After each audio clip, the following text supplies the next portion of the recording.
सालों बाद वही चेहरा, बिल्कुल वैसा ही। सोनिया गुस्से, दर्द और सदमे से फट पड़ी। तुम आए क्यों नहीं? मैंने पूरा दिन पूरी रात इंतजार किया। सब छोड़ दिया था तुम्हारे लिए। तुमने मुझे धोखा क्यों दिया? अमन बस चुपचाप खड़ा सुनता रहा। उसकी आंखों में कोई शिकायत नहीं, बस अजीब सी खामोशी थी। फिर उसने धीरे से कहा, पहले अपने पापा के पास चलो। उनकी हालत ठीक नहीं है। आओ, मैं मदद कर देता हूँ।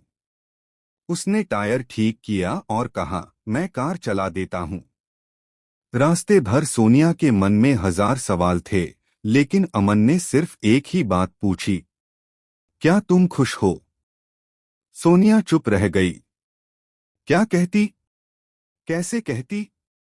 कुछ देर बाद अस्पताल आ गया।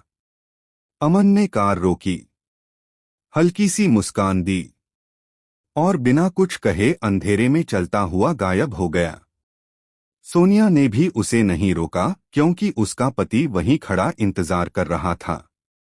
वह भागकर अपने पिता के कमरे में पहुंची। वह अपनी आखिरी सांसें गिन रहे थे। टूटी कांपती आवाज में उन्होंने कहा, बेटी, मुझे माफ कर देना। मैंने बहुत गलत किया है। सोनिया घबरा गई। क्या किया आपने, पापा? उन्होंने आंखें बंद कीं, जैसे दर्द याद कर रहे हों। जिस दिन तुम मंदिर में अमन का इंतजार कर रही थीं। अमन भी तुमसे मिलने ही आ रहा था। लेकिन मैं तुम्हारी उस जाति वाली शादी के खिलाफ था। और उनकी सांसें अटकने लगीं।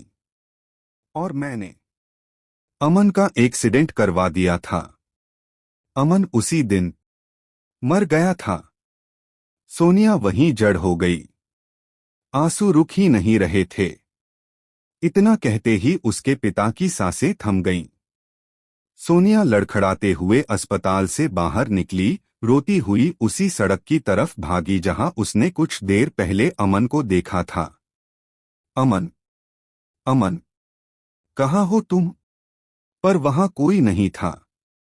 सिर्फ हवा, सन्नाटा और दूर एक हल्की सी परछाई जो अंधेरे में धीरे धीरे गायब हो रही थी। सोनिया समझ चुकी थी, अमन ने उसे कभी धोखा नहीं दिया था।